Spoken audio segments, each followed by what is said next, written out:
Hi, everybody. Nice to see you and be with you tonight. I'm Melissa. Matthew is with us as well. I am a self-employed consultant, trainer, and tech writer with my own company. Matthew is on the CAT team for Microsoft. And so, Matthew, I don't know if there's anything else you want to say about that in terms of introductions. Yeah, I guess the main thing is the Power BI customer advisory team is kind of like a customer success ninja integrated in with the Power BI product team. We work with a lot of the biggest customers in the world, helping them do things with Power BI. So get to work with customers, get to work with the product team, probably a lot like what Melissa does as an MVP.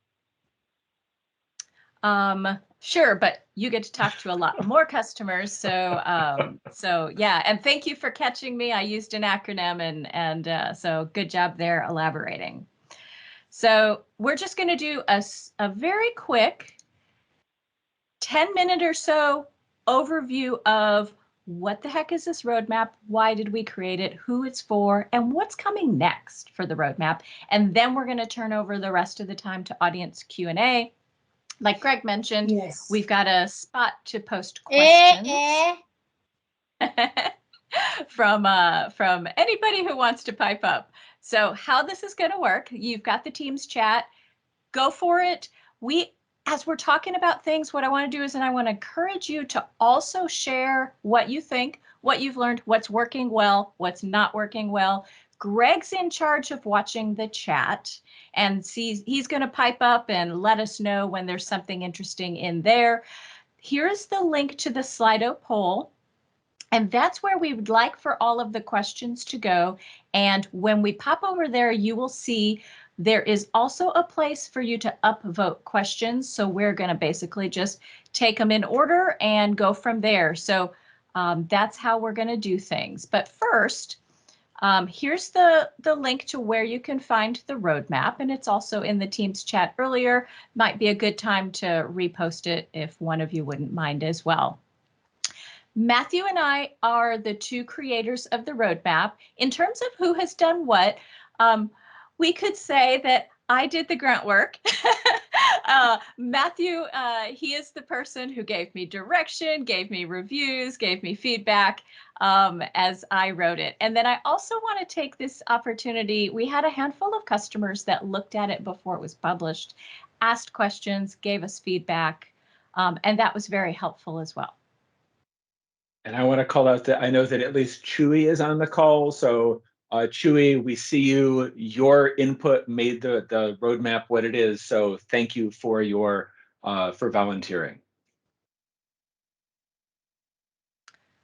This roadmap is a higher level series of both strategic and tactical considerations, and it's focused on Power BI adoption.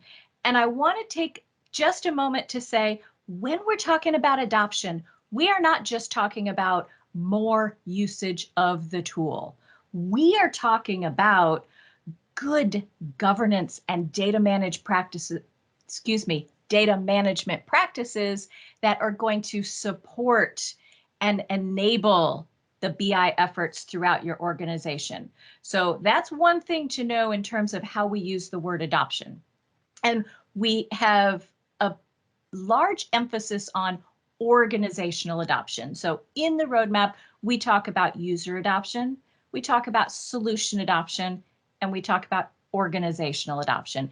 And once that introduction is done, there's a very heavy focus on organizational adoption, which basically translates to how do you help your segment of self-service authors and consumers be successful.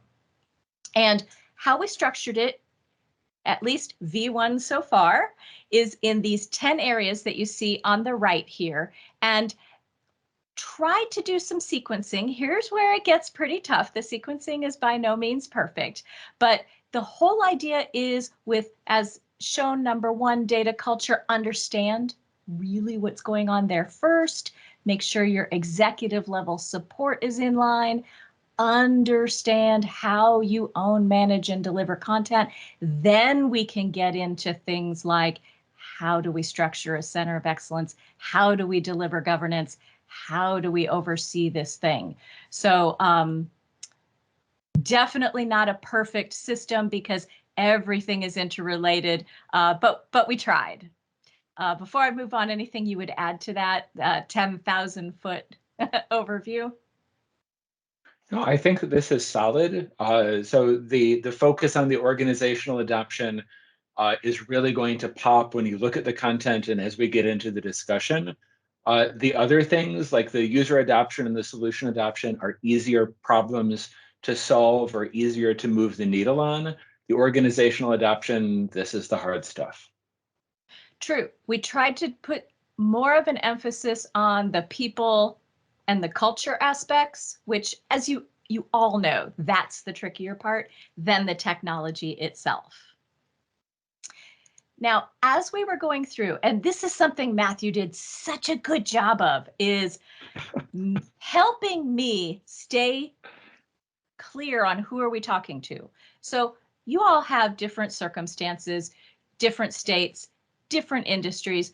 But if we were talking to one type of customer the most, it is the organization that has Power BI deployed and has had some successes with it. Because we all know, as ugly as a solution might be under the covers, it might be considered absolutely successful by the time that report ends up in the hands of someone. So there may be some great or good practices happening, but probably not consistent and purposeful governance happening across all the organizational boundaries. And so there's this recognition that we need to improve, we need to mature. So that was kind of our target audience. And a lot of the reason for that is that's pretty much everybody. So it's almost so there's no one who's not using Power BI these days. Obviously, I'm oversimplifying, and there's no one who's got it really, really right yet, or very few organizations have solved all of the problems that the adoption roadmap is designed to solve. So this is both the biggest audience that we see in our ongoing customer engagement on the CAT team at Microsoft, but also what we believe is probably going to be the biggest addressable audience for any type of guidance like this. Perfect. Why was this created? And really, Matthew can speak to this because this is his day-to-day pain point of hearing what customers have a hard time with and what can we help with them and what can we tell them they should think about when they're adopting Power BI, trying to give some high-level guide on priority and progression. As I've already said, that's pretty tough to do as it's generic on a web page for everyone, but we've tried. And then also links to other resources available. And specifically with that, there is also the Power BI Adoption Framework. There is also the Power BI Enterprise Deployment White Paper. There's also lots of good stuff on docs. So we wanted to compile some of those things as well, so they might be more easily discoverable. Oh, so I chose the wrong time to take a drink. So Melissa said that I could answer this question. Honestly, this is the #1 problem that I hear customers talking about. A lot of what the Power BI CAT team does is work with customers, see where Power BI as a product isn't doing what they need it to do, and then convincing the product team to invest in those areas. And obviously, it's more complicated than that. But the challenges around adoption, they can't be solved with technology. It needs to be the mix of people, process, and technology in the right way. And the adoption roadmap is designed to be a lot of the guidance to talk about what you need to do with your people and processes using the technology that's available. And at the same time, what will probably come up later on in the evening, we're also making investments into Power BI as a product to make some of the tasks that the roadmap recommends simpler to perform and just easier to get started with. Nice. Somebody pop a question in there to ask Matthew to elaborate on that. I'll elaborate later. There's a Slido question. Oh, good, good, good. Okay. there's this idea of maturity levels that we incorporated in the roadmap. And so there's one article that talks about it in general. And that's also where we talk about the 3 types of adoption.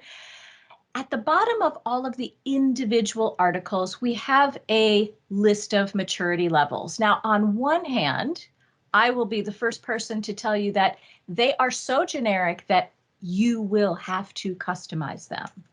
But on the other hand, what they're really good for is to get you, the reader, thinking about where do you want to be. So even though you might be reading level 300, no, those items aren't exactly right for me, it gets you thinking about where do you want to be? And for this particular item, we might shoot for a level 300. Oh, this other item, maybe we better shoot for a level 400. And I talked to somebody just the other day who has customized their maturity levels for each one of these items. They're creating a very cool radar chart and to be able to track progress there. And I was just so darn excited to hear it. But I also wanted to call out that these maturity levels that we're using, same exact ones that the Power Cat adoption maturity model uses. So the other Power Platform tools, the Microsoft 365 maturity model. So these 5 levels are, well known in the industry and all that sort of thing. Now, I wanted to just give a few thoughts on how can you use this, because it is all very high level and difficult and sometimes somewhat intangible. So the first recommendation is review the thing end to end, get familiar with all the concepts and considerations, because there's a lot to it and some things are going to be so much more important than the others. Then what would be a very good idea to do is to really narrow down what's your current state. And I mean current state, not just for the organization as a whole, but if you have major business units or major departments that are further ahead or further behind than others, where they're at, and then where you want to be, your future state. And like I mentioned a minute ago, you don't have to shoot for level 500 in all of the areas. That's not even realistic anyways, but figure out where you're headed. And that'll come up again as we're answering a couple of the questions that came up. And then I mentioned that customer a minute ago. Figure out what level 300 or level 400 means to you. Prioritize your action items and short-term, medium-term, long-term, because one of the questions talks about how we're all busy. How do we just chip away at progress here? And then tracking the continual incremental progress. And if you do that, even if it's in some place that's very ugly, your personal OneNote that you can pull from at some point if you need to, and later you need some executive support, you need some funding, something like that, that will help you reflect on what you've gotten done and help you get those things later if you need to provide some support for it. So anything you would add to this before I move on? I've added my additional steps in chat already. Okay, so, cool. Number 7 was review it again. Number 8 was share with all your friends. Number 9 was admit that you have a problem. So, but awesome. I love your approach. It's very. I thought admitting a problem was number 1, but we can quibble over the steps later. All right, so what's next? And so I'm actually gonna turn this over to Matthew to kind of speak to what are we working on next for this roadmap. Wow, so I love the bullets that are on here. So basically what we delivered for the roadmap so far is what we believe is a solid MVP or minimum viable product. This is the most important guidance on the most important topics that we saw Power BI customers struggling with. And there was an obvious gap to close by providing this guidance in an easily discoverable and consumable way. And what we realized as we were putting it out is that there was some logical overlap and functional overlap with other existing content that was out there. We didn't want to try to solve the whole problem all at once, so we delivered our V1, but we're now realizing that the adoption roadmap, which basically is talking about the why and the what, so like, why do we need to care about these things and what are the things that we need to do? It's really in many ways the starting point where the existing Power BI planning and enterprise deployment white paper, which has been around for almost 5 years now and was last updated in 2019. This covers a lot of the what and how, like further down down the implementation cycle, moving away from the adoption guidance into implementation guidance. So one of the things that Melissa and I will be working on probably in a couple weeks, so we're going to be starting kicking things off next month, is we're going to be looking at that existing content, how to incorporate it so that the adoption roadmap also includes more of the technical implementation details, while at the same time, we'll be updating that deployment white paper content to cover the product changes, the significant changes that have taken place in Power BI since it was last updated.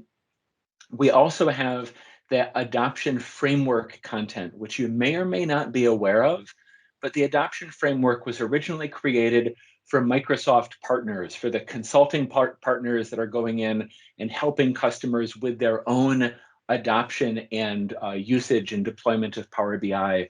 It's great content, but it's not really super accessible. It's a bunch of PowerPoint decks, a few Word templates, and some recordings of the content creators delivering them. It's not documentation per se, but there's some topics and some resources that the adoption framework has that our new adoption roadmap does not. We're going to look to see what are the things that it makes sense to bring over so that if you need more prescriptive guidance on how to start driving these processes and making the changes inside an organization, we might be able to give you a better starting point there. Instead of just instructions, we could give you some more tools to work with. And the final thing is we want to hear from you on what we need to do.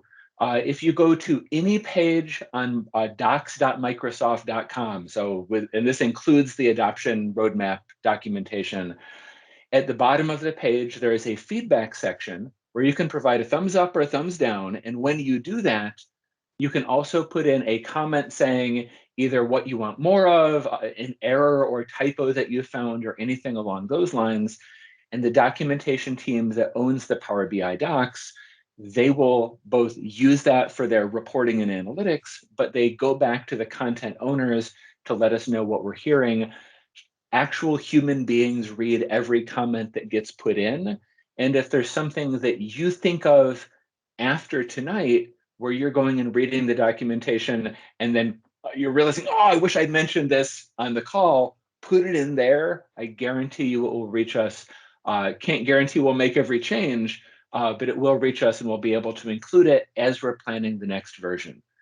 And there's one other thing that I want to mention as well. One of the things that we're actively working on now, if there's any folks on the call who work in the Microsoft field, like an account team where you're a Microsoft employee who's working with customers and helping them with their Power BI adoption, we're actually in the process right now of creating a cloud workshop to help train on how to use the content in the adoption roadmap to better drive your engagements and give you a little bit more structure.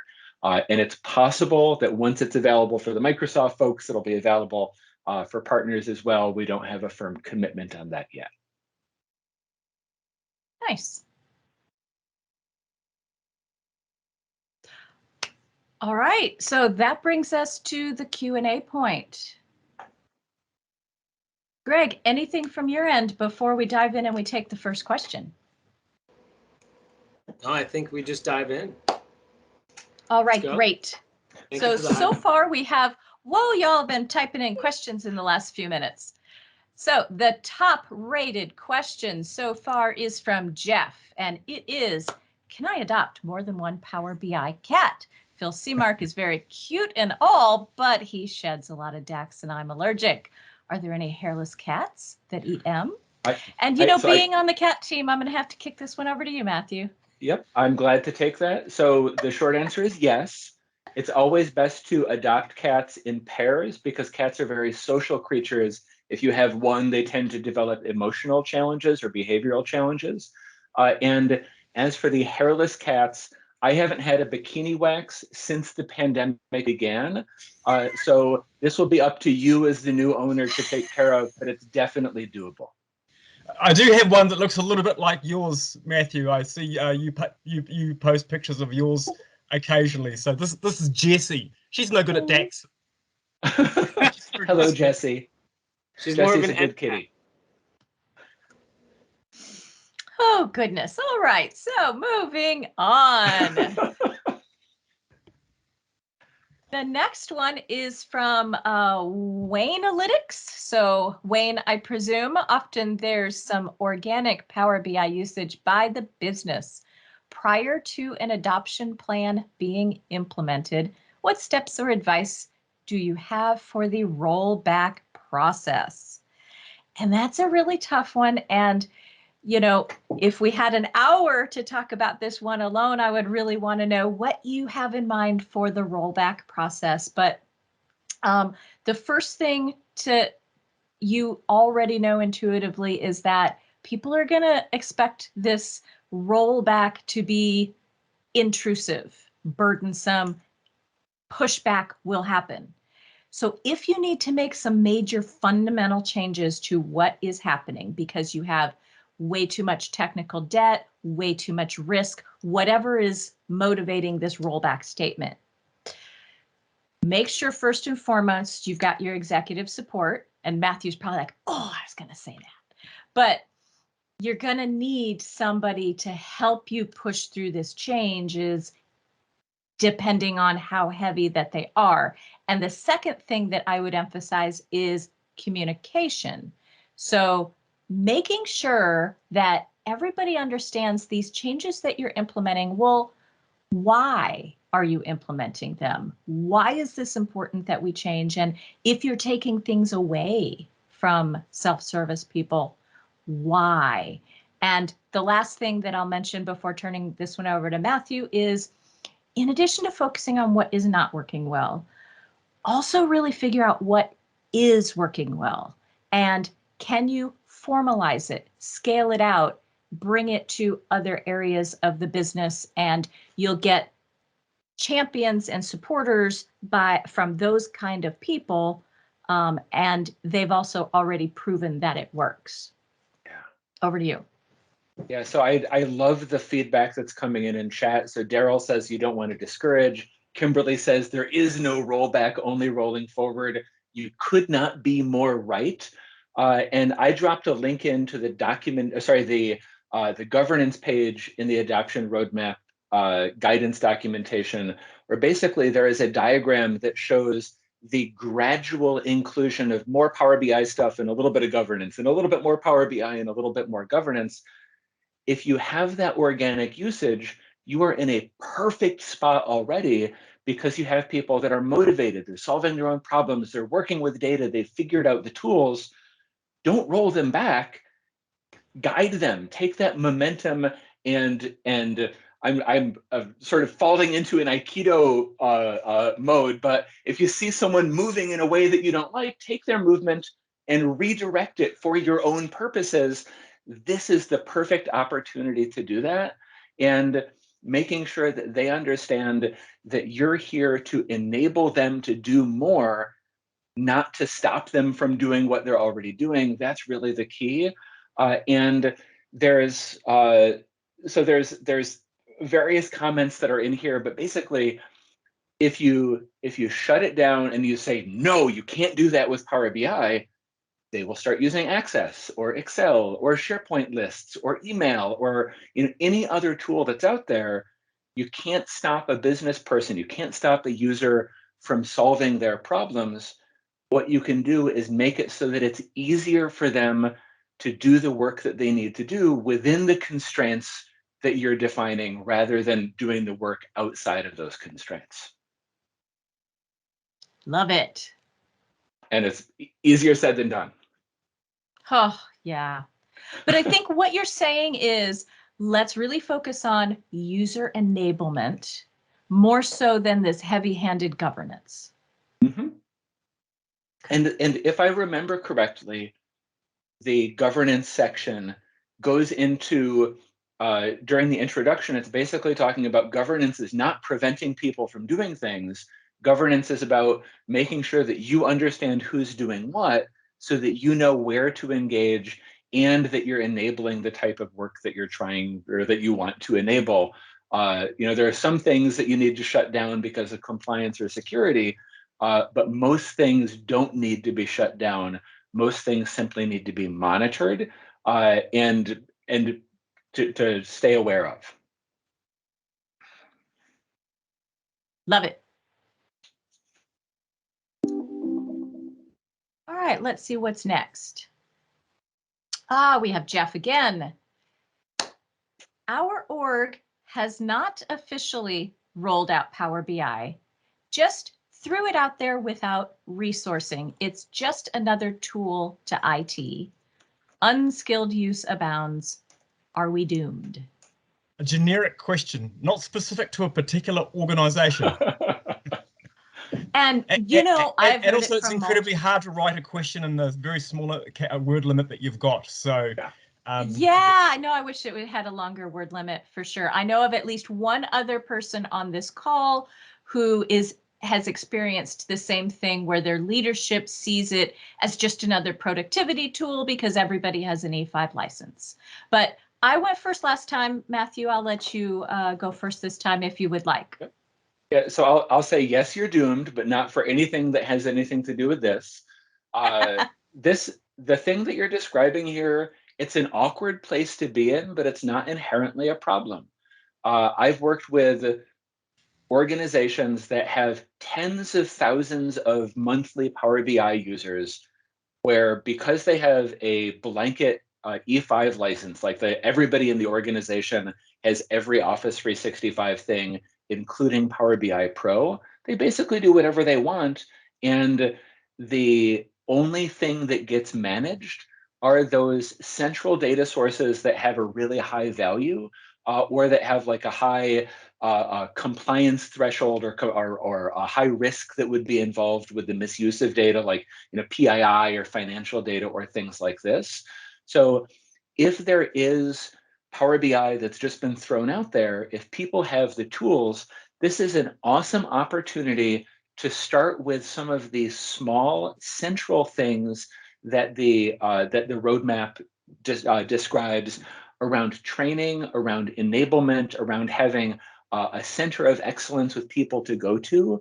If I think about this, I would think about setting up a community on Teams or whatever collaboration tool you use. The tool doesn't really matter, but have a community where people can go and ask questions, where you can share tips and tricks, drive usage there, and then because the tool is out and people are using it, look to see who's using it the most, engage with them, let them know that there are new resources and opportunities, and turn those early adopters into champions that can then work with their peers that, in whatever business function they're in, to use their peers to help them understand how they can get more value.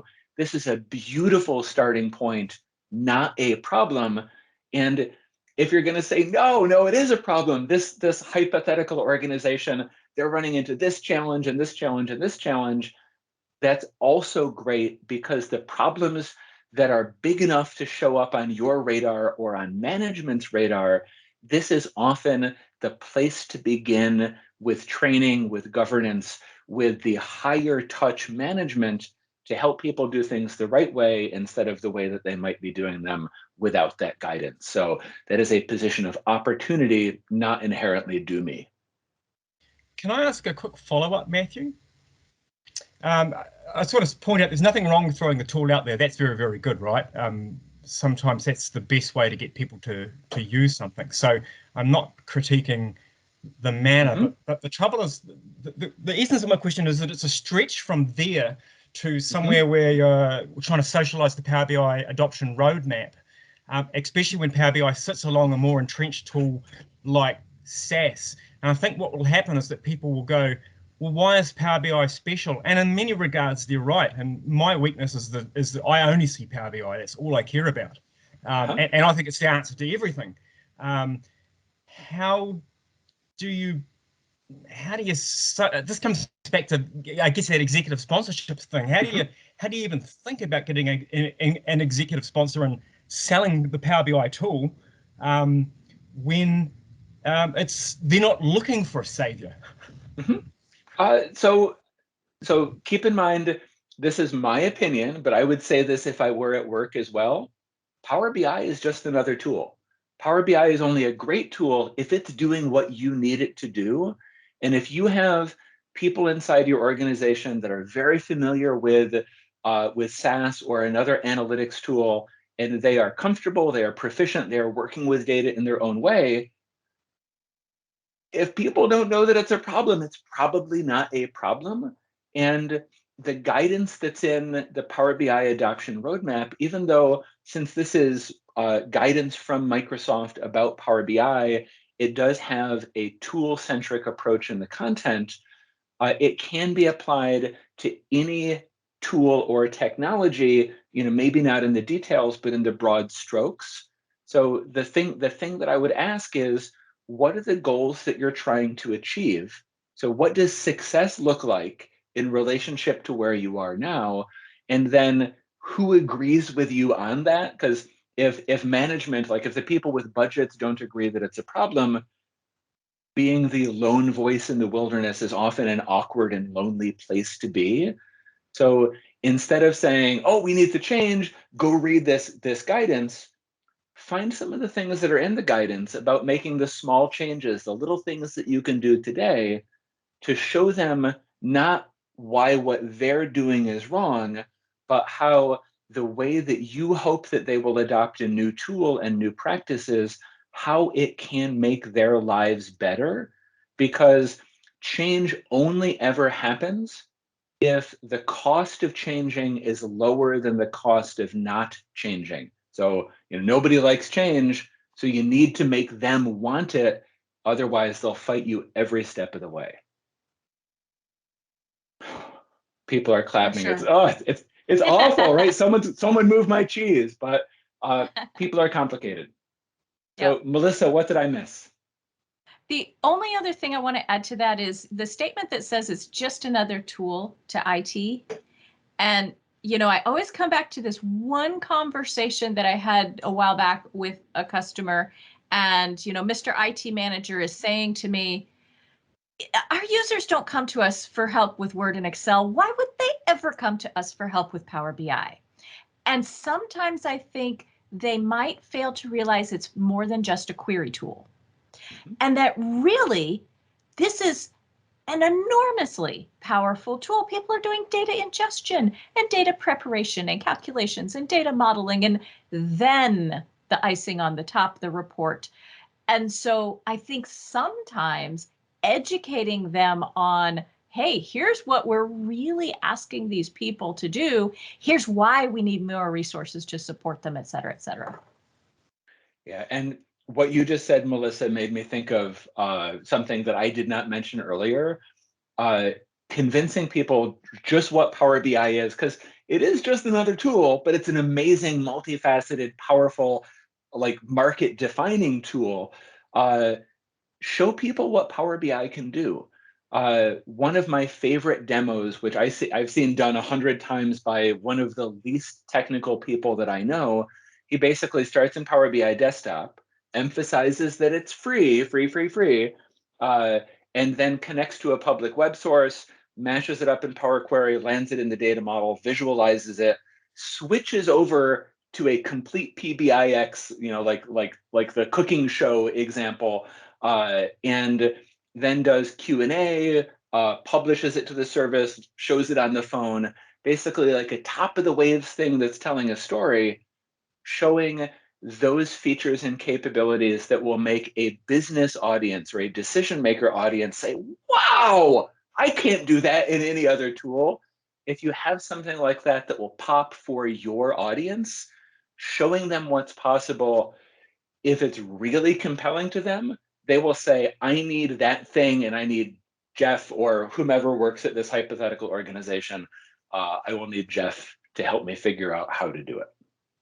Yeah, especially if you can save them X hours every week or every month with whatever it is that they're doing currently, assuming they're willing to give up that process that they're doing currently. That's a whole nother thing.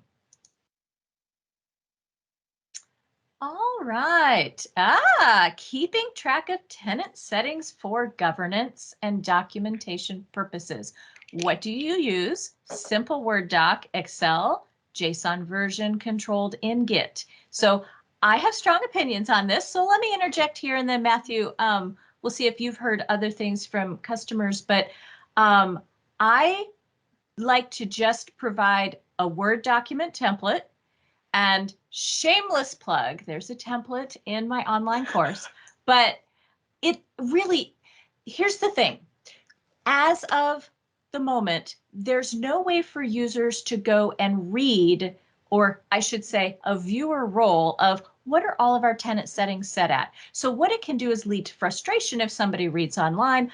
I should be able to, for instance, push apps to end users, but it doesn't work for me. Why doesn't it work for me? And so I'm a big fan, and I love the question, because I'm a big fan of let's document it, put it out there on our documentation site. It's just another resource. People can reference what hours are set at. So just a Word document of here's the setting, some justification for if it is disabled or limited to certain groups, why, and what group do you need to request to be part of if you want to go do this thing. Now, of course, the downside to that, it is manually maintained. That's my best answer right now. Let's see if Matthew has anything better. Nope. This is just something that Power BI doesn't make easy today.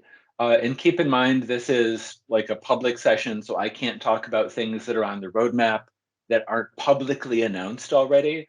But I will say that the team that owns this part of Power BI is aware that this is a place where Power BI makes life hard today, and they don't like it when your life is hard. So in the fullness of time, this could change to make it easier for non-administrators with the right authorization to understand what the tenant settings are for the purposes that Melissa just described. So fingers crossed. Cool. And I think something like a JSON version controlled in Git would be more than you need. I think a regular document library that your users can see, it's got version control enabled, so you've got your history there, I think solves the history that you're implying that you need, and I agree, along with the visibility to our user population. All right, this is a toughie. Are there resources, suggestions, or even templates that focus on metrics for tracking the many elements of Power BI adoption within an organization? So we've actually been having a side conversation in chat that, at least in my mind, is related to Lance's question. And the short answer is yes, there are lots of resources and suggestions and templates that are out there. Almost all of them involve using either the Office 365 audit log or the Power BI activity API or related APIs like the scanner or admin or such and such. There's different ways to get the information out. But as of today, there are no code features in Power BI that will allow you to see that whole big picture aspect of things. This is an area where we are actively investing on the product side. So hopefully we will have more news to share before the end of the year. I don't have specific dates or details to share today, but the chat in the link, someone, and it may have been Jeff, I'm scrolling up to see someone put in a link to a tool from Rui, who is an MVP in Europe, Yep. Where basically he has all of his source code on GitHub that will call the APIs, dump them into a database, build a data model and reports on top of it. I put in a link to a Twitter conversation where I was basically asking a couple weeks ago, how does everybody solve this problem? This was one of the things that was shared. There's a lot of other good suggestions in there too. I've seen dozens of bespoke implementations around this because there is no one size fits all. And a lot of the information that you need to get out of this type of report doesn't come from Power BI, because if we give you a user ID, for example, in order for it to be really useful for you, you need to also pull in information from Active Directory or your HR system to say, what department are they in? Things along those lines that Power BI just doesn't know. So the data from Power BI will likely always be a starting point. Absolutely. And if you are not yet collecting all of that activity log data, and there's a whole bunch more to go beyond it, but that's the core thing to start with.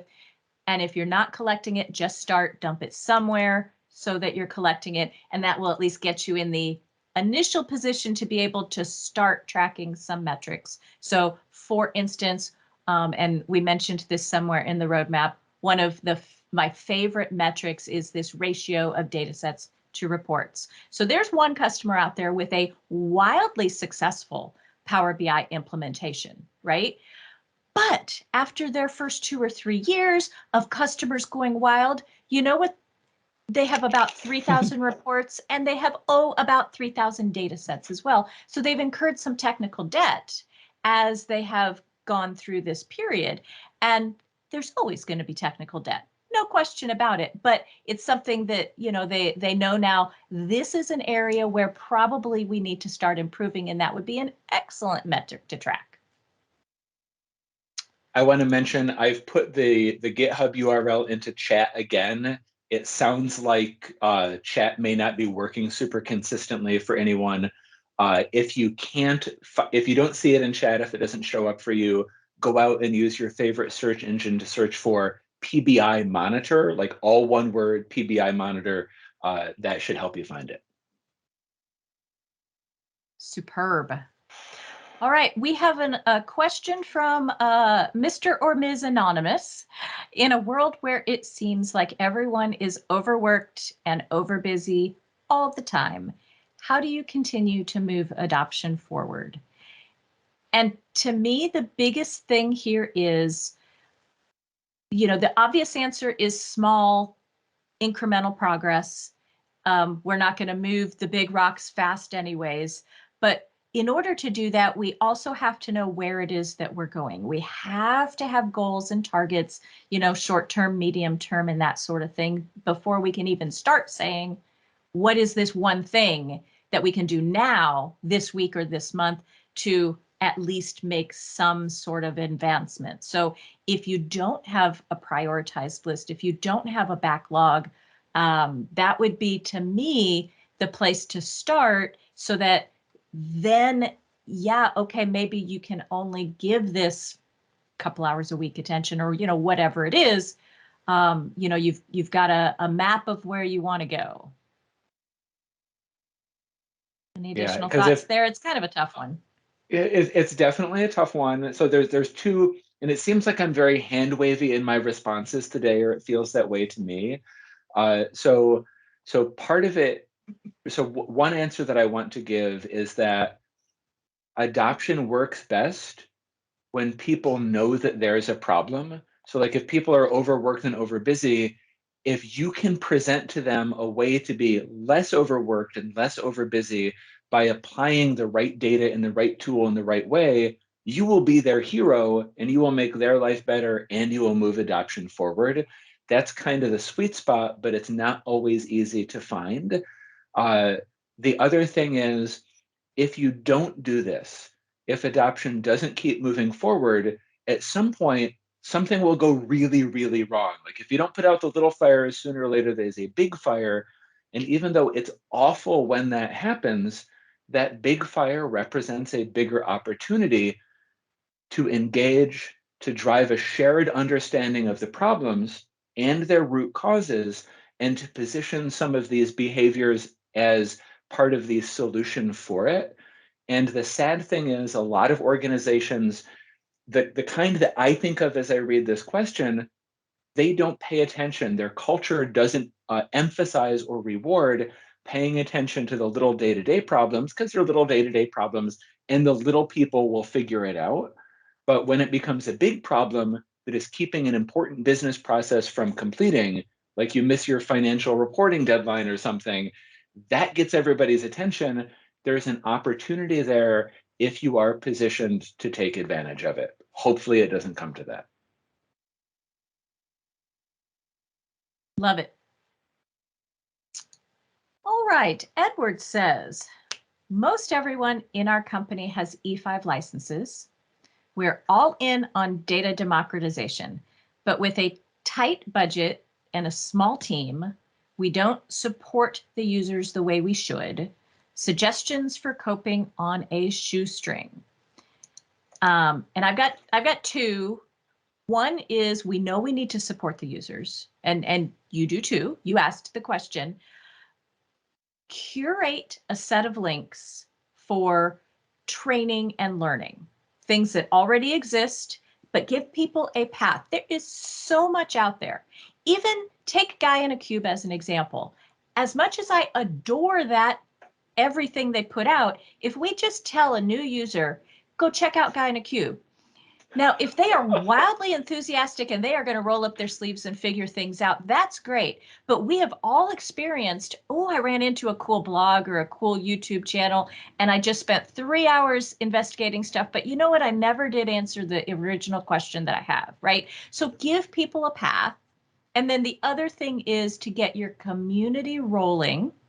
There's one organization in particular that I'm thinking of where how they view things is if it's self-service produced content, it is community supported content. And Matthew knows who I'm talking about, but someone needs to lead this. But that's one way you can scale out helping and supporting everyone. Though, to be fair, you do need somebody to still lead it and pay attention to it and cultivate it. Yeah, and if I tie this back to the adoption roadmap and the guidance that is the structure for this session today, the thing that really pops for me in this context is both having a portal with the resources that are available on demand, so you need to meet them where they are, but also office hours. This is one of the user enablement practices that is broadly generalizable and generally successful, and B, seems like a real sweet spot for the problem that Edward is describing here, because if you have E5 licenses for everybody, you know that there's a big audience. If you're big on data democratization, that means that there's probably movement going around where people see other people working with data in Power BI and doing things. If you can get a low effort, low touch communication rhythm, like here's your monthly newsletter, and as part of it, maybe there's a few links to recordings that you think that people would be useful, but you also mention, we have this weekly office hours we hosted on Teams, or once the world stops burning, we're back in the office, this is where it is. Make it as easy as possible for people to meet you on their terms, and recognize that it won't work at the beginning. This type of effort always starts slowly and gains momentum. So you need to be patient, you need to put in the work. But if you do have an organization where Power BI is broadly available and there is momentum beginning, or at least activity, even if it's not all going in the same direction, office hours are very often a sweet spot to harness that, to direct it, to help you identify champions. Who are the people that you need to empower the most because they will be your amplifiers? The office hours and similar things, as Marcus said, it's often a godsend. So looks like there's a lot of fans, a lot of folks who have experience as well. Perfect. All and right, just to respond to Mike in question, are there resources and best practices in running office hours? If you find them, tweet them and tag us. But very often, kind of like what Melissa and I are doing here, if there are people with knowledge and resources, just making them available and making your audience aware. You probably saw me and Melissa and Greg in the user group. We were tweeting, we were posting on LinkedIn, making all sorts of noise so that we would have you on the call. Do those things. Like be that weekly email or monthly email, or the person that shows up at the all hands and says, oh, and we also want to remind you about our office hours, or those sorts of things that we could generalize them as either community or marketing. You need to let people know what you're doing, but for the most part, the format of the office hours, you have people with skills who want to help, and an open door, and then people come in. And for the most part, those people leave happy. And if you don't have enough people with answers, you evolve and you grow from there. For sure. And I think from a little bit of a culture aspect too, you'll want to decide, do you take questions on the fly in a group setting? Do you ask people to pre-submit them? That comes with it additional expectations. So you may or may not want to start there. And then in terms of scheduling, something that we jotted down in the roadmap here, there's one organization that used to just have people show up, but sometimes they found it to be ineffective because either nobody would show up or not enough people to make it worthwhile, that sort of thing. So they actually changed to where they're using Microsoft bookings.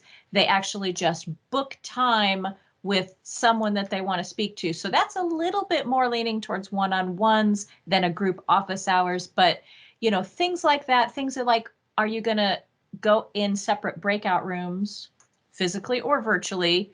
And that sort of thing are all, I think, things you can figure out as you go along to see what works well with your team.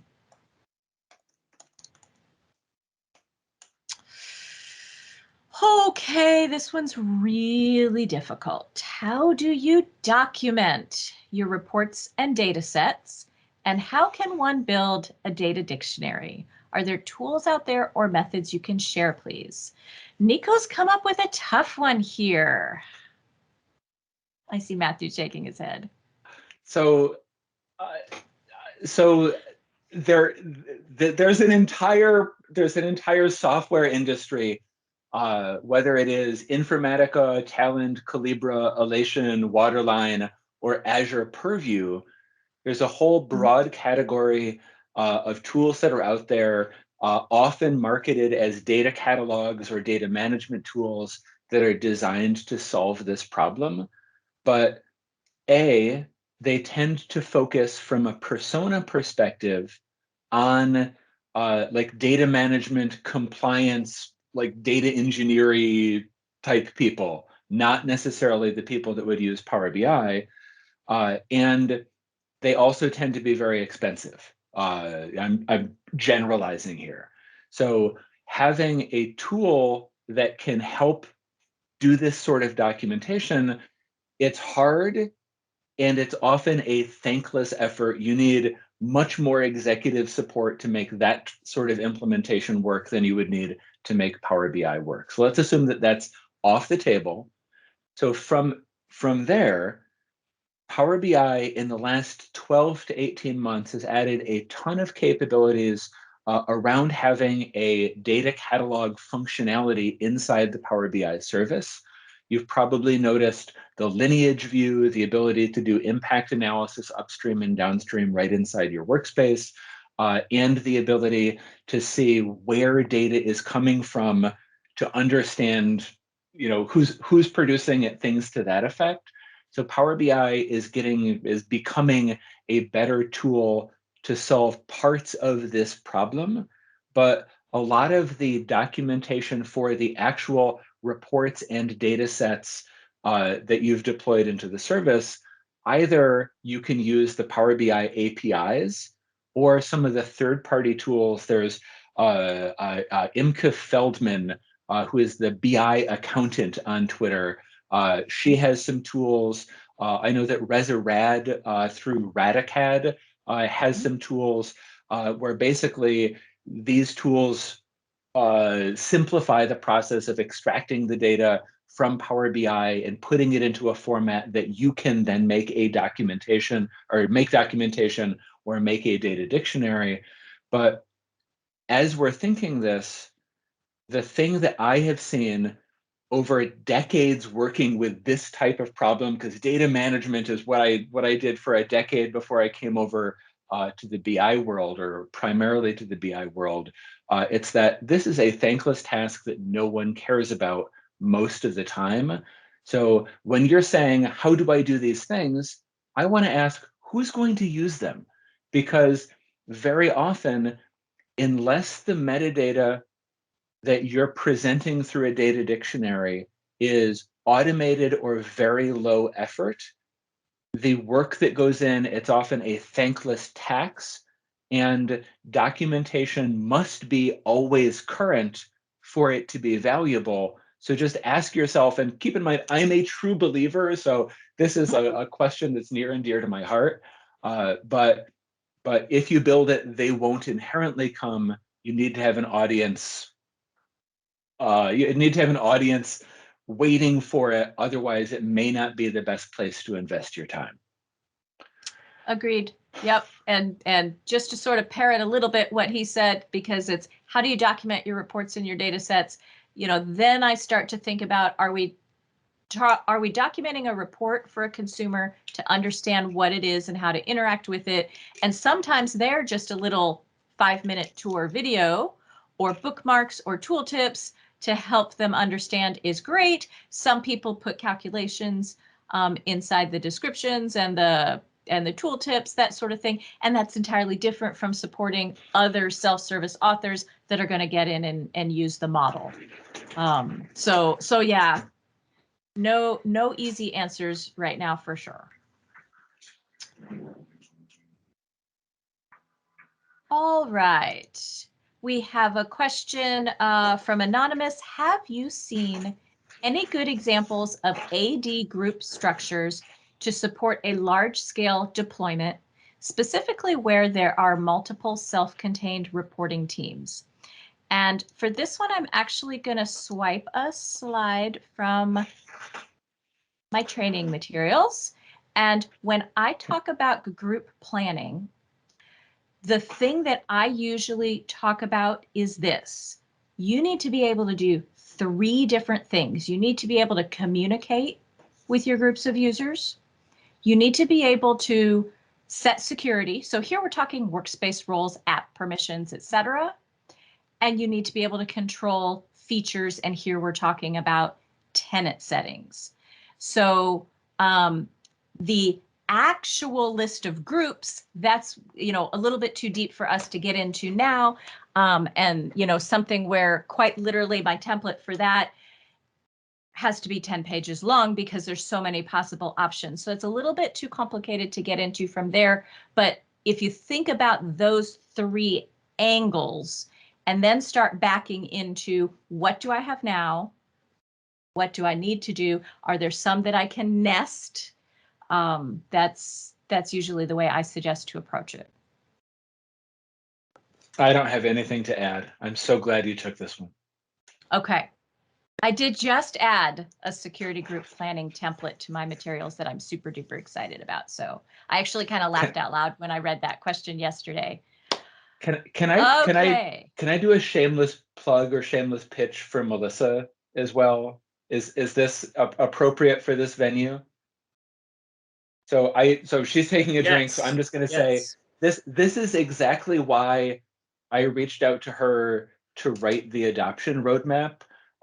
So I have never met anyone with the experience, the perspective, the writing skills, the expertise, the nuance that Melissa has. So thank you for both what you've done in the documentation and bringing in the other training and similar resources to it. So kudos to you, Melissa. Yeah, of course. I love it. I'm a documentation geek. I like it. It helps me learn, right? That's how I solidify things in my head. So I see we have a hand raised from Rachel. Would you like to unmute and join us, Rachel? If I'm not mistaken, Rachel works with Greg. I was just clapping, Rachel. Melissa. Not hand raising. Oh, sorry. Okay, That's okay. thank you. I was just saying how I totally appreciate that, every single aspect of the documentation you've been doing. So I just hit the wrong button. Oh, okay. Well, thank you. Curse you, teams. I can ask a question. Can I slip in a question? Yeah, Sure, cut the line. Go right ahead. I'm kidding. Okay. Go ahead. In most of my experience, and I actually wrote this question in, but I am really advocating for people to use certified data sets if they're a greenfield organization. Start there, just train that way. Think of certified data sets, and everything else is kind of frosting on the cake. I'm just kind of wondering if that is standardly what's happening in organizations. Is that what you're encouraging people to do?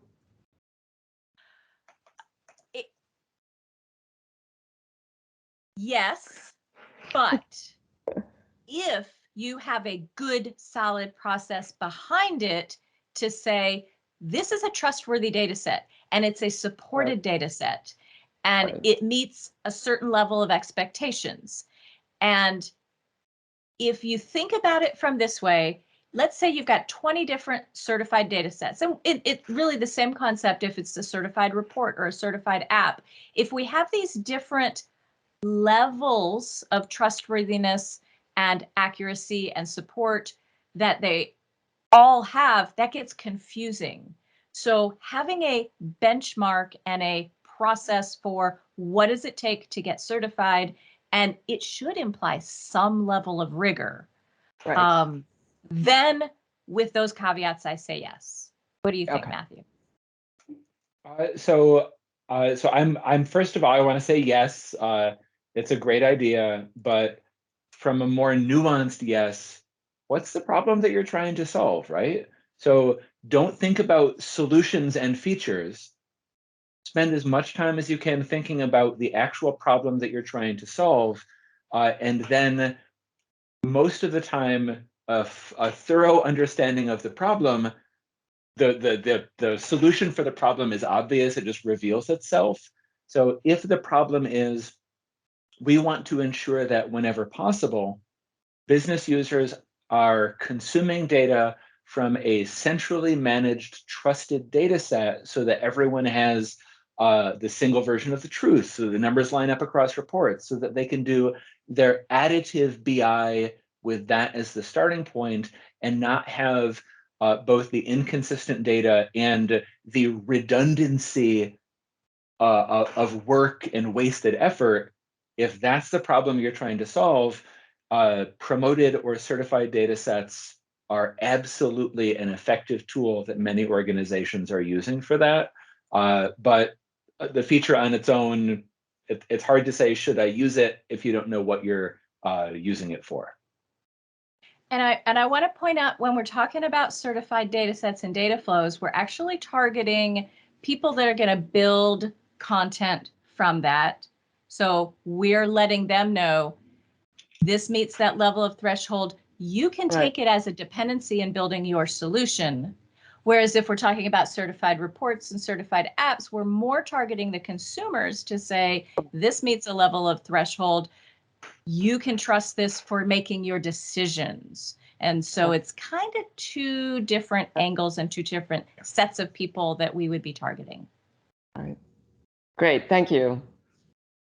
Sure thing. So I'm going to answer Jeff's question, and Please. I noticed that we have Maggie from the docs team, so she's going to unmute and call BS if I get anything wrong. But the short answer is no, and also yes, because every page on the docs.microsoft.com has a download PDF button. The granularity of that download is the TOC, or table of contents, which for the adoption roadmap is the broader guidance documentation that the Power BI customer advisory team produces. So you can use that as a starting point, edit the PDF and strip out the stuff that you don't need. You're not going to get any trouble with legal, so don't worry about that. Keep in mind, I'm not a lawyer, nor do I speak for Microsoft right now. But the thing that I love about this question is that it shows how many different ways of working and how many different audiences there are. One of the things that was, or one of the factors that was a guiding reason for why we delivered the adoption roadmap the way that we did is that we see a significantly lower uptake of our PDF white papers, like that the planning and enterprise deployment white paper. It gets a lot of downloads, but the people that need to consume it, what I see, like enough to believe that this is the norm, is that they download it, they look at it, and they say, oh my gosh, this is a 260-page PDF. I'm never going to read this. Whereas the docs content is searchable, it's discoverable, it's consumable in smaller chunks, which everything that we know about the main audience that's out there, it will mean that our effort in creating it will achieve greater results. But you should feel free, copy it into Word, print it as PDF. Yes. So Jeff, let's agree that you are an outlier in this regard. So it is pure gold, but not everybody is willing to mine for it. Go ahead, Melissa. All right, the next one is from Jeff as well. There's lots of resources on optimization of technical Power BI stuff like DAX, M, and modeling. Have you seen any standout examples of data viz training in rollouts? I personally don't really focus and spend time in that area, so I don't have anything. I would actually ask, in addition to whatever you've got, Matthew, folks in the chat, if you've got suggestions, to toss them in there. Yeah, so I'm the last person you ever want involved with data visualization. I make the world's ugliest, stupidest reports. But a member of my team, Chris Hamill, is currently working on a Microsoft Learn course with 7 or 8 modules that is focused on data visualization, like, basically going from I am new to building reports in Power BI to I can consistently build usable, accessible, blah, blah, blah, blah, blah reports, like positive adjective reports. So there is stuff coming, but I don't have any specific examples. The other folks, the helpful folks on the call, are putting their examples into chat. Wonderful, wonderful. We have 2 questions, I believe, in the list that are about this, and it's fundamentally the Power BI adoption framework. Will this be updated? So maybe. So this was one of the things that we touched on in the future of the adoption roadmap content, like intro right at the beginning. And if you dialed in late, or if you dialed in after that point, you may have missed this when it was shared earlier, or you may have submitted the question before we answered. But the main thing, the main difference between the adoption framework at this URL and the adoption roadmap that we're discussing here is primarily the audience for which it is designed. That adoption framework was designed and delivered for Microsoft partners who could use it as part of their consulting engagements to give them a framework to work in while having this type of conversations with their customers. It really wasn't designed to be a standalone resource that any organization could pick up and run with. And the Power BI customer advisory team, which I'm on, our efforts are primarily focused on enabling the customers of Power BI, like those organizations that are using Power BI themselves, not the consulting firms that are helping them. And because of that, just from a logistical perspective, it's harder for me to justify updating this particular resource because it's not my audience. But I am currently working with multiple groups trying to figure out how we can take the work that Melissa and I have done and are continuing to do for the adoption roadmap to have this feed into an updated, more current, more complete version of the adoption framework. Can't tell you what will happen or when, but I'm trying to get the right people lined up. Superb, yes. All right, Alex. Hi, Alex. I lead a divisional BI practice and center of excellence. I have no access to admin permissions or tenant settings. How would you adapt the roadmap to these constraints? That is really hard. I've had one BI team that I worked with a couple years ago now, but they were in charge of rolling out BI for this healthcare organization, but BI was not within IT. They were in the exact same predicament where they didn't have direct access to anything, yet they were being asked to come up with best practices and so forth. It's a really difficult position to be in when you're half flying blind. While I think a moment, do you have any thoughts, Matthew? Wow. So I know the company that Alex works for and how difficult it is to get contact with the folks who have those admin concerns, because it's a very large company with lots of compliance and privacy and similar restrictions in place. But I'm gonna fly under the radar and say, inside your divisional practice, what are the training and community resources that you provide? Where are the office hours held? What are the problems that people need to solve with Power BI or with data being more data driven that they're having struggles doing today?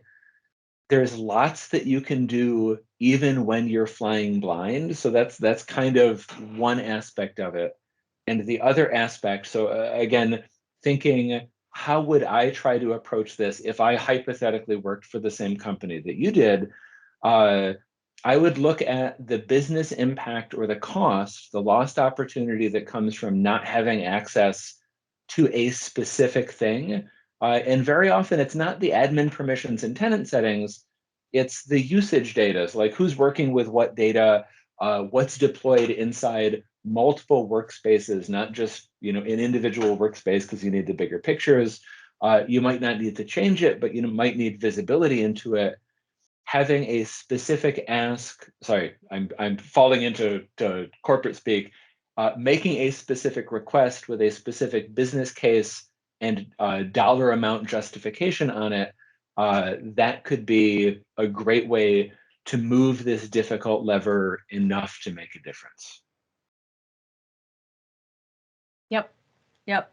And fundamentally in Power BI, there's certain things you can decentralize well and certain things you can't.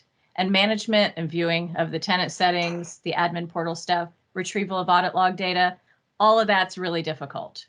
Whereas, a lot of the content management, of course, even premium management, even gateway management, even licensing, all those things can be decentralized pretty well, depending on your org, of course. So that is a tough spot to be in. Yeah. And I will say as well that the challenges, and you should feel free to move on to the next question while I'm talking, but the challenges around having a very large structure without the ability to delegate administrative capabilities at a smaller granularity. This is also a well-known problem that the Power BI product team is very aware of.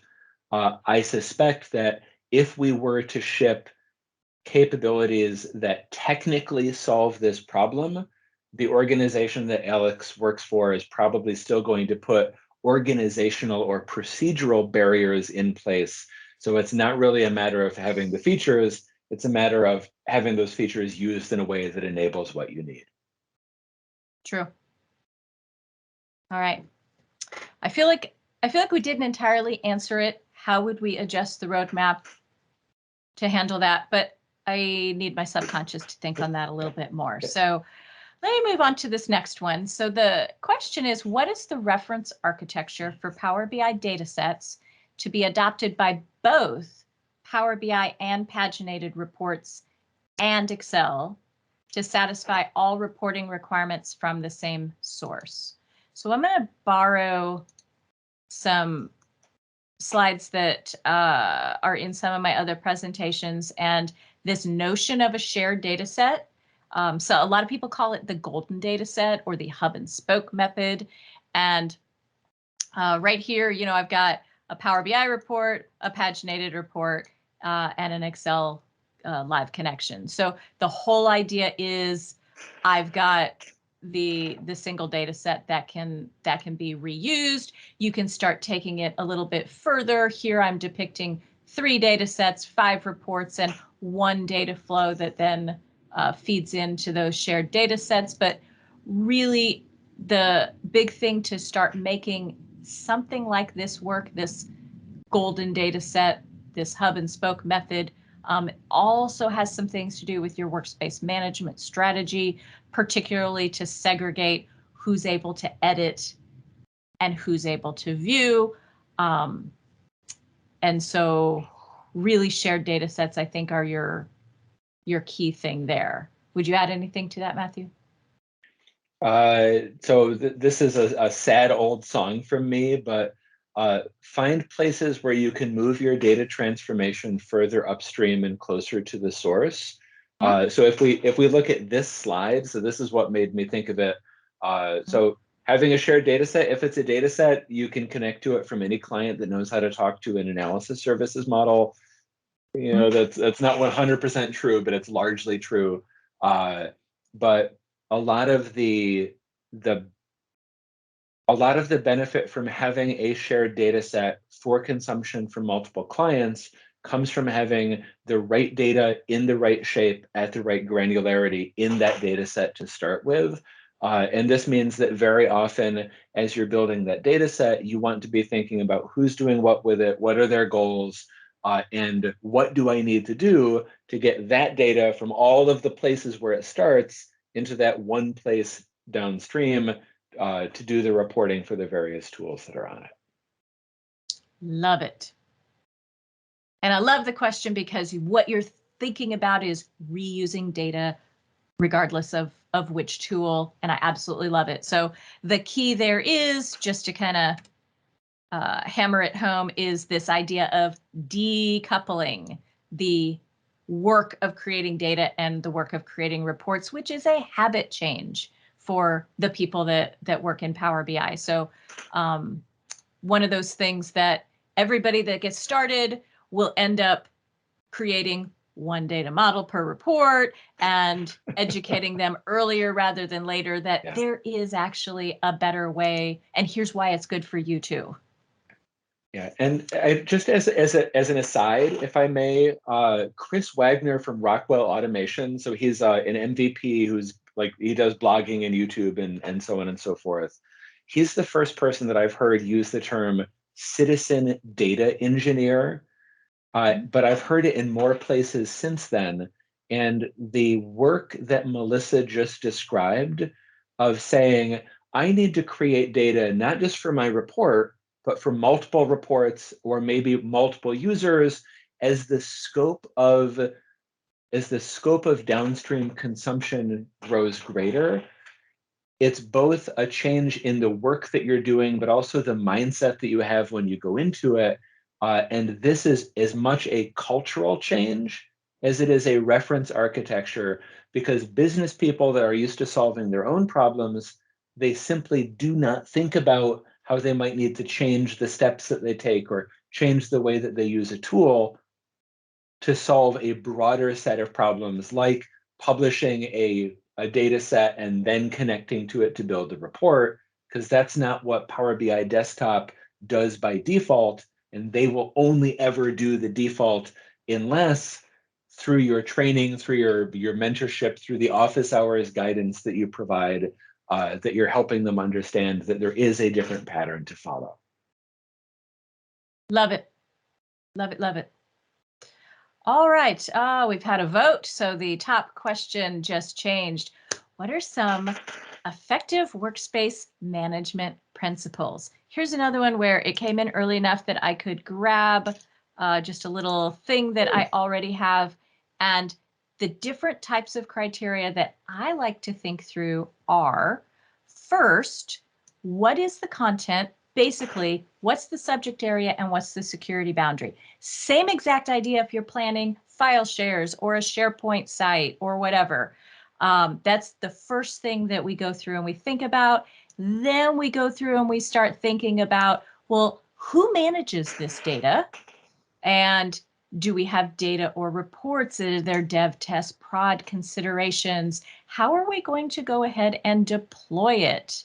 And then finally, how will it be delivered? And the big one here currently is the one workspace to one app. Sometimes that will be a factor in you backing into what your workspace structure is because of the app delivery, but very exciting. It's still a ways out. I want to say March 2022 is the current date, is what they call artifact level access for apps. And the way I understand it, this is on the release plan or the Power BI future roadmap. We will be able to define who gets to see what individual artifacts per app. So it won't be technically multiple apps per workspace, but we'll be able to handle multiple audiences and multiple combinations of things within the same app. So anyways, these three main things are the way I usually attack workspace organization. Anything to add there? It's late. Oh, sorry. Hey, anything on topic to add? No. Sorry. Sounds sorry. good. Please go on. Are we getting punchy? Okay. Oh, the question here from Greg is, what are the major differences from installing Power BI at a Fortune 500 company versus a small private company? And here's where, because of the very short part of the question, I am not sure if this is being oriented towards technical installations and rolling out updates of literally Power BI desktop, or if it's a more broad question. So I'm not sure I understand it quite well enough. I would assume that it's the broader one, that installing is more about adoption than software installation. If only Greg were here to put something in chat. Oh, he said broad. Okay. Broad question, yes. There are more users at a Fortune 500. Next. Do you want to respond, or do you want me to take a first stab at this? Go right ahead.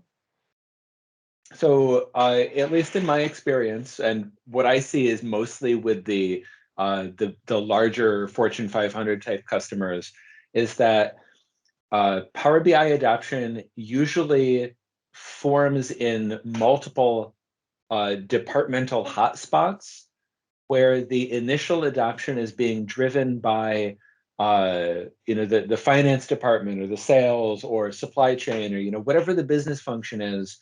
There's someone that sees it, they adopt it, it grows, it becomes the standard at a reasonable but still smaller than organizational scale. There's a handful of these things that are taking place, and then there's some trigger, new CIO, new CDO, a merger, an acquisition, a divestment. There's some business trigger that forces the executives that had never standardized before, or maybe they had standardized years ago on a tool that isn't keeping up with the needs of the business, which is why the business had virally adopted Power BI to start with. And then at that point, there's often a more strategic decision to standardize on a single tool or to rationalize the portfolio of tools so that there are fewer things that are supported or yes, I guess actively supported by the IT and support department, with the support, the training, like a central cost center to handle the budget for licensing, things like that. They simplify things, and then that business trigger turns what was originally a virally adopted departmental tool into a corporate standard or one of a small number of corporate standard tools. Whereas what little exposure I have to small organizations, it tends to be that there is either that viral adoption that then becomes the standard because there's not as much room to grow, or there is a similar business trigger, like a new manager or new owner, someone at the executive level that can come in and say, wait, you guys aren't using Power BI, here's your E5 licenses, or something to that effect. So what do you think, Melissa? I think a small private company, and this somewhat depends on how are we defining small, but by very small, really you could just have somebody that decides to roll up their sleeves and get things done. And if they really are very small, they may have very few blockers in the way. And in a very small company, you might not even have a official IT department, and thus they just get to go in and set up whatever it is that they want, as opposed to the big Fortune 500 companies where that's a lot less likely to happen. But yeah, I agree. The smaller companies are, I have less experience with that as well. All right. I love Lance's comment, the IT guy. So the IT guy. Yeah. So yes, if there is like the one IT generalist that does network support, fixes the printers, runs the help desk, is the developer who knows a little bit of Excel and VBA and a little bit of everything, very often that's the person who is the change driver, helping that initial business person that discovers the tool that's better than their old tool, that helps them figure it out and accelerates it. For sure. So. All right. Chewy says, odd or lazy question. What would be the words/phrases that will resonate the most when looking for executive sponsor/engagement? And I know Matthew will have a lot of thoughts on this probably. To me, I think if you're looking for words and phrases, it kind of comes down to what's the benefit, ROI kind of things versus risk or mitigation of that, and those are two opposite ends of the spectrum. So I'm distracted because the UPS guy is here, and I wonder if my new sword has arrived a day earlier. Because you don't than have expected. enough swords, I can tell. I don't. Unboxing. So we may do a live unboxing. I'm not going to get my hopes up, but to actually answer Chewy's question, I put into chat a link to what is sadly my most recent blog post, which is about data culture and digital transformation. You be quiet, Alex. Where very often the executive sponsors, they don't care about the data, they don't care about the tools. What they care about is the business metrics that drive up their share price, that drive up their bonus at the end of the year. It's all about the results. And very often, and I'm going to refer back to my last, it's taking him a long time to get off the truck. I hope that that's a good sign. But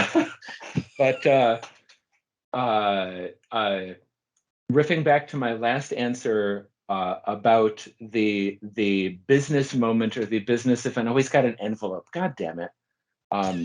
So it's I did get my hopes up. So I'm sorry, Greg, that you need to edit the swearing out of the video, but there's one of the most common business triggers that I see for the types of changes that you're looking to take advantage of, Chewy, is the concept of a digital transformation, where a digital transformation is kind of like an old school catchphrase. It's like a 2015 era hype at this point, but it's something that I hear in almost every executive level conversation, like a half dozen times every week, where the digital transformation is a top-down organization-wide decision to either streamline activities by automating more things and having more data feeding into decisions, either to take advantage of a new market opportunity, to respond to market changes or market market pressures. Like COVID accelerated a lot of this stuff, where everybody who had a retail business was freaking out because they saw the pandemic and the changes in behavior as a true existential threat. So look at the words and phrases that resonate with business leaders. And the blog post that I put in has a few different Harvard Business Review articles talking about what are the things that make a successful data culture, what are the things, or what are the practices or behaviors that help organizations become more data-driven and successful in their digital transformations. Don't think about the words, think about the motivation and what's important to the audience that you're trying to convince. And very often, if you go in and you say, I've got this great tool, it's going to make all these things, as soon as you say Power BI or whatever the name of the tool is, they're going to tune out because they just don't care. If you go in and say, I've noticed that the we've got this inefficiency or this much overhead in this process, and it's costing us $500 billion an hour, that type of conversation, that gets their attention. And I see that you're unmuted, Shui. Please go ahead. Yes. No, thank you, Melissa. Thank you, Matthew. I think that the concept that you summarized at the end, I think that was what I was looking for, just trying to put the motivation and attract the attention. And that's going to get the result that I'm looking for. Thank you both. Good luck. Appreciate it. Yes. It's the hardest thing that you will ever do. Influencing without authority, convincing another person to change their behaviors, especially if you want them to give you money to do a thing that you know will drive value. They need to believe that it's a problem before they will ever be part of a solution.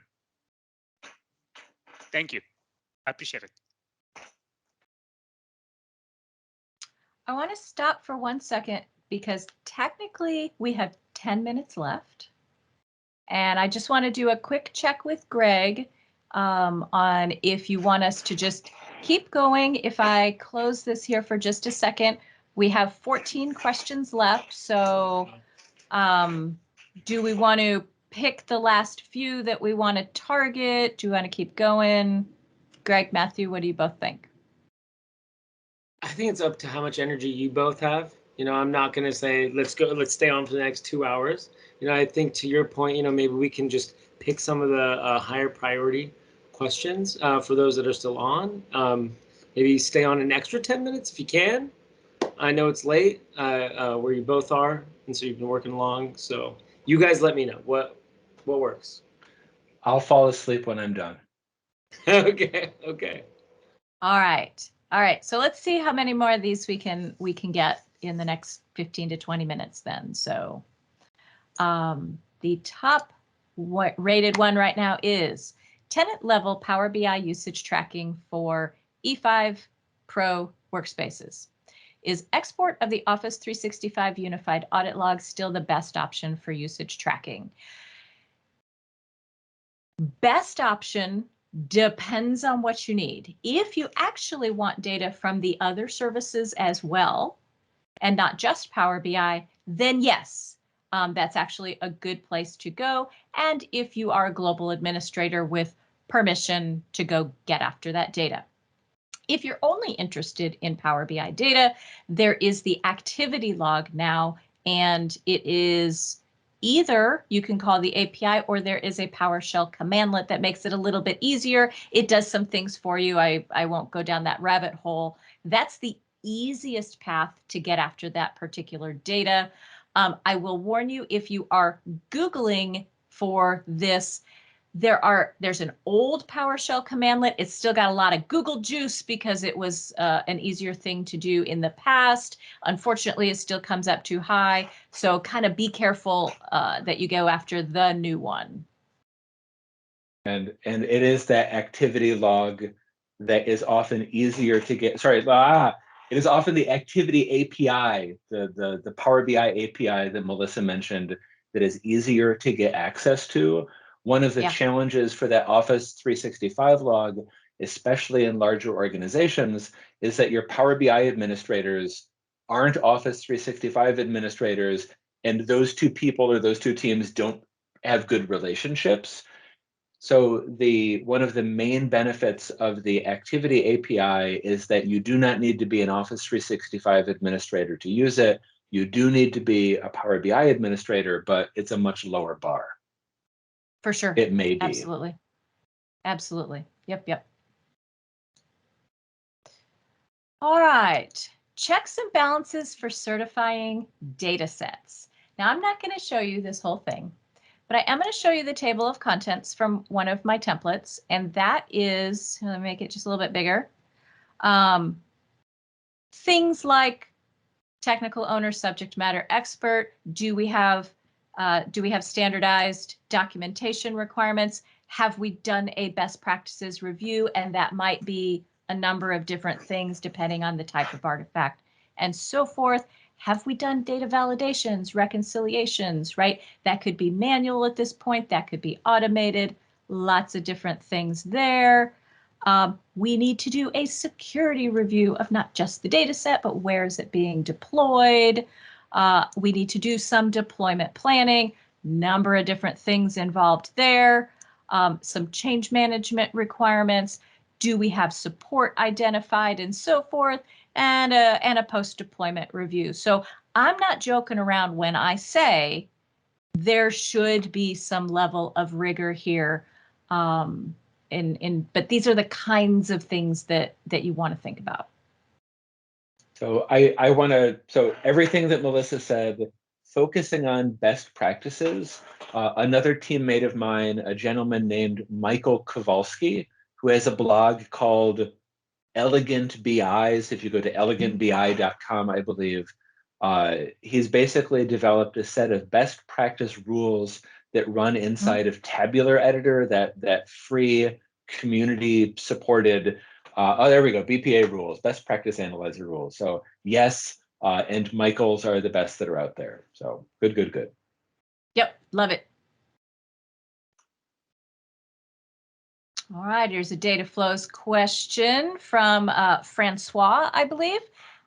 To foster adoption of data flows, we need more ability to handle large data volumes, refresh at partition level, stability for large joins, plans, question mark?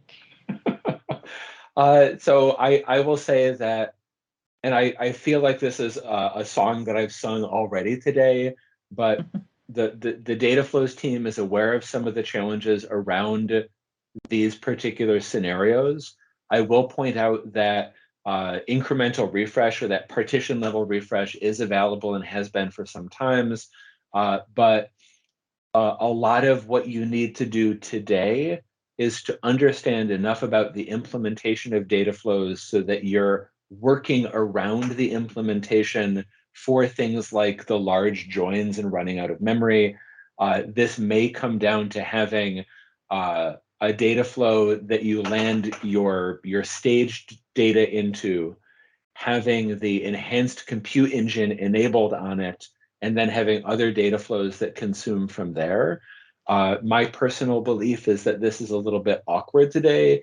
The tool should work under the hood the way that you need it to achieve your business goals. Today, you definitely need to work around data flows some to achieve that. I can't speak about plans that aren't on the public roadmap, but I will again say that this is a known challenge by the data flows team. Superb. All right, someone called Entering Maturity Level 200 has asked this question. I have a sneaking suspicion, I know. Anyways, my executive sponsor is flip-flopping on supporting standards in the source data and gives support to competing initiatives. Tribalism is strong. Any tips? That's not an executive sponsor. That's your enemy. And that's sort of a tongue-in-cheek answer, but my initial thought was, give the people with the supporting standards, give them each a sword, throw them into a room and see who survives. In many ways, this is a fundamental problem that needs to be resolved through political or organizational or interpersonal means, because if there are two versions of the truth, at some point, probably sooner than later, at some point you're going to have two different reports that have the same business term as a label with different numbers on it, and then it's a problem.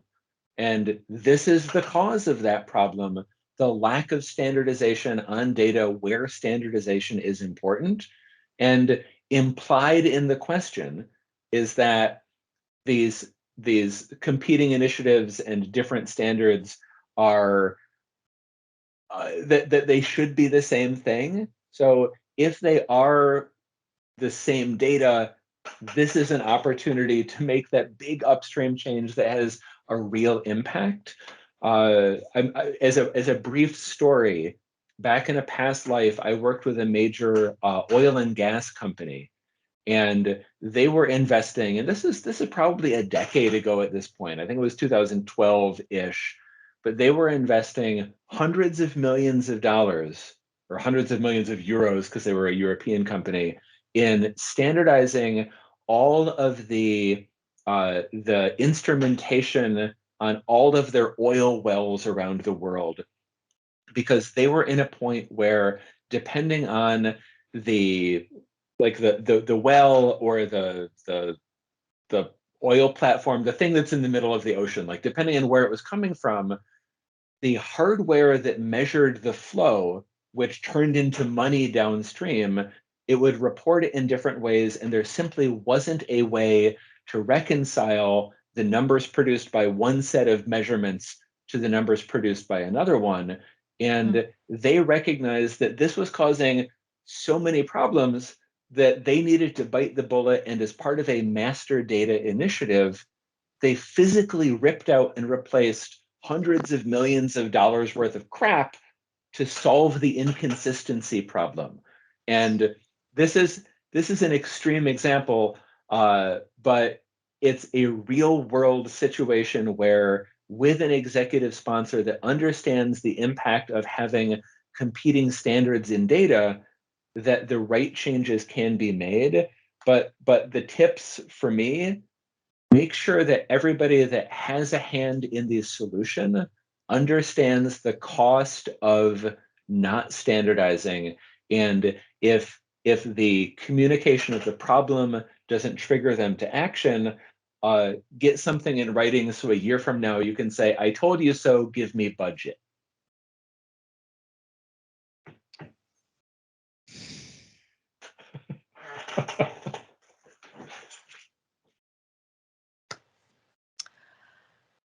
The next question is, maybe I'm confusing things. Will this roadmap help me to implement my first Power BI project?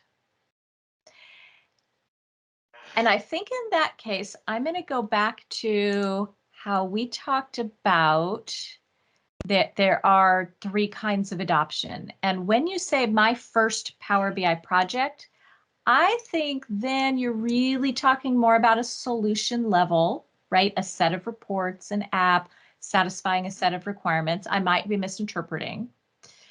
And so the roadmap is more about helping scale. Now, having said that, if you are familiar with all of these things at the very beginning, you can save yourself some heartache.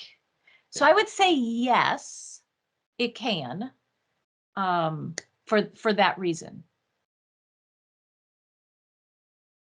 Yeah, and my initial answer, you may have seen me shaking my head, was nope, this is not going to help you. But I love the fact that you stepped back and regrounded in one of the things that you'd said at the beginning, where the bulk of the roadmap guidance is focused on organizational adoption. But we do have, there are useful nuggets that can help with that solution adoption and user adoption as well. But it's certainly helping with a specific Power BI project is not the goal or the primary goal of the roadmap. Yeah, now I do want to actually call out one other thing. There's another set of documentation, and it's right above it on the left on the same menu, this Power BI migration overview. And when you're talking about your first project, this is oriented towards people migrating from one software tool to another. But I tell you what, most everything that we talk about, such as gather requirements, right? How about your report requirements? A whole bunch of this stuff absolutely applies to a straight up Power BI project, whether you're formally migrating or not. So I would, in fact, let me grab this URL to the top one, and I would say that would have some nuggets of information in there as well that you might find helpful. The next question is, if an org has Power BI Pro and R Studio Connect, when to use which tool to create reports, any way to access all reports together so end user has ease of use. And here we are out of my depth. So this is not something I can really credibly provide anything on. So if there's anybody in the audience that wants to provide some thoughts on this, that would be great. I did notice there's a new book that just got published recently, and it's all about extending Power BI with R and Python. So that might be a good resource. How far along should a data set be before it's shared? How do you manage the impact of changes to a central shared data set on self-service users?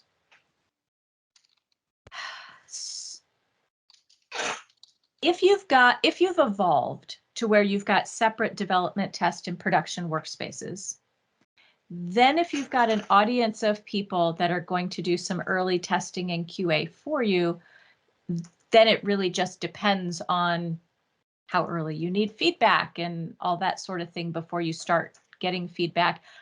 I know I always personally struggle with wanting things to be done before sharing and getting feedback, but it really is very, very useful to do it as early as realistically possible and before it's necessarily done to know if you're on the right track. In terms of managing changes to a central shared data set, if I go back to this picture here, when we are separating our data set into a separate workspace, our ability to manage changes separate from reports is enhanced because, you know, we have this clarity on who owns it, who's managing it, and so forth. And then you can extrapolate this out, you know, into your dev and your test and your prod. One thing I would caution against is if you are using your app in a workspace as a lightweight production, I would be really careful about that. So the lightest weight thing you can do is consider the content in your workspace as dev and the app production, but any changes to the data set in that workspace immediately take effect. It's not like you need to republish like you do with reports. So that people tend to outgrow very, very quickly. And that's a big reason why then the next logical step is to start separating out the workspaces.